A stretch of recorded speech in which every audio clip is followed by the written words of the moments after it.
Hi, my name's MJ and this is Budget with MJ. This is my first video on this YouTube channel. I've been watching budgeting videos for years now and I absolutely love them. So I thought, why not create my own channel and kind of let everyone see into my own budget. I love watching YouTubers like Pink X Budgets and Lisa Marie Budgets and Rochelle Adamson. I love all of their videos and I love everyone's setup, and they usually have their nails done, which, you know, I don't and never will. And I really find them calming and inspirational. I just kind of like listening to them in the background even sometimes. And I'm on my own journey towards savings goals and building wealth and just feeling secure in my budget and feeling responsible. And managing my own money feels really good. So I'm going to share my budget with you today, how I budget my $67,000 salary. And to let you know a little bit about me, I am 29 years old. My job is in marketing, and I've been working in marketing, since I was about 23 or 24. I really enjoy the marketing field. It changes a lot, and I really hope to stay in the marketing field as I progress in my career. The company that I'm currently at, I've been there for 1 year and 7 months. I did currently just receive a market adjustment for my salary.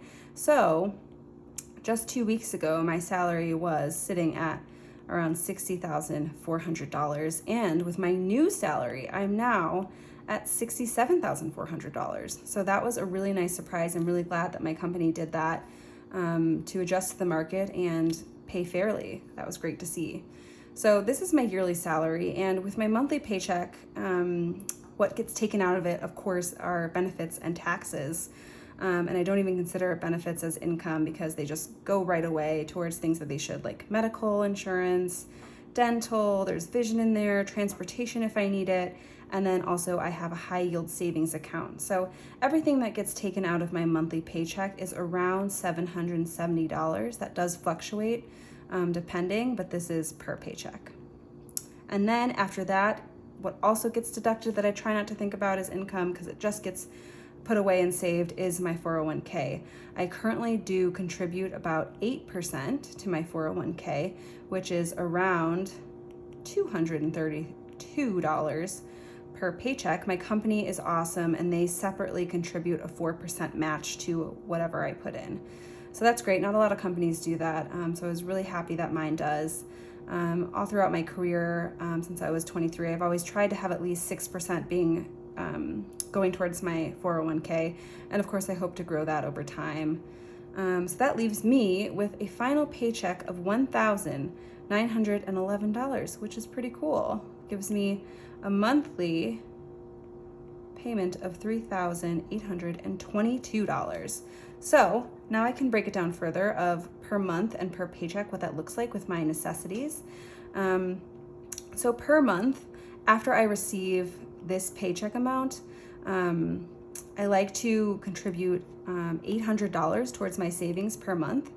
So that does mean that per paycheck, I send $400 to a separate bank account, my savings account. So that's taken out right away. And then right now I am living with my girlfriend and thankfully pay a very low amount of rent, which I'm very grateful for. So that's about $300 per paycheck and $600 per month. That's not usual for me. I've paid a lot of different amounts of rent over my lifetime, all the way from $600, up to $1,300. Right now it just happens to be pretty low, which is awesome. I do have a storage unit that I pay for that holds the majority of my personal belongings. That's $96 a month, which means I budget $48 a paycheck for it. It recently raised from $80. I think with the pandemic, they were struggling perhaps. They did raise that. So I pay $96, which is just fine with me. It's a pretty big unit, and I get to keep all my stuff in there. It's all in one place.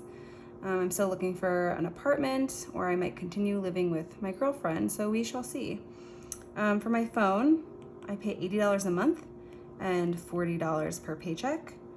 I have a separate life insurance policy outside my works policy, and that's not a huge amount, but I do like to keep that, and it's $8 a month and $4 per paycheck.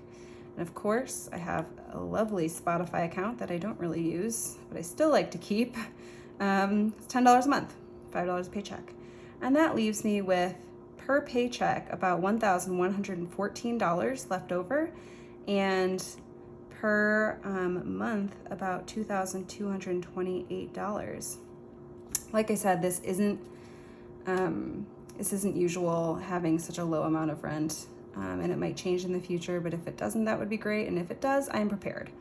So from there, I like to give myself about $270 a week to spend. So per paycheck, I save $540 for spending, and per month, that's about $1,080. That leaves me with $574 left to put into sinking funds or additional savings, and per month, $1,148. And I recently hit a really huge savings goal of mine that I've been aiming for years, and I can talk about how I was able to do that and what that goal is in my next video, so stay tuned for that. But of this $540, I'll take you over here because that's $207 a week, and I can kind of break down what I do with that because I further segment that so I know where my money's going even after all of this is taken out. So I know where this huge chunk is going, and then I know where my per weekly is going. That's just how I like to do things. It's always been how I've liked to budget, is per week. It used to be easier. At one of my previous jobs, we were paid every single Friday, and at this job, we're paid in the middle of the month and at the end of the month. So depending on what kind of job you have and how they pay you, I find it fun, but you kind of get to adjust your budget accordingly. So of that $270 a week, I like to save about $60 of that going towards groceries. And that, that always depends on, whether I cook at home or eat out. And so these are kind of interchangeable.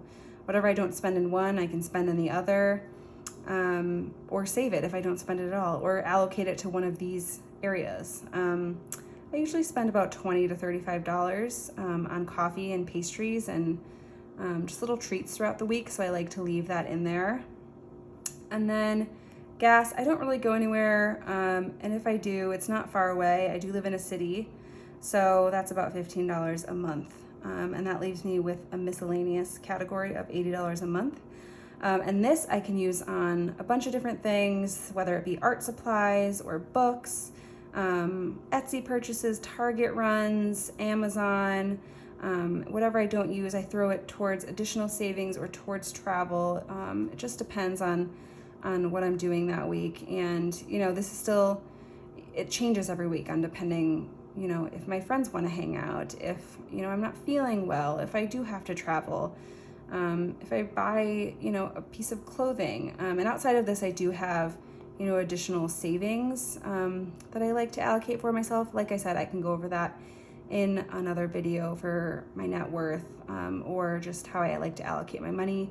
I do have my yearly bonus hopefully coming to me within the next 2 to 3 weeks. So I'm also going to make a video on that and how I budget out my yearly bonus, because that's, something new for me. I don't always get a bonus, and when I do, I'm excited to see how I can allocate that to my sinking funds.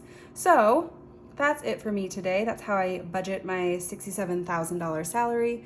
I hope you enjoyed, and hit the subscribe button for more videos, and I will see you next time. Bye.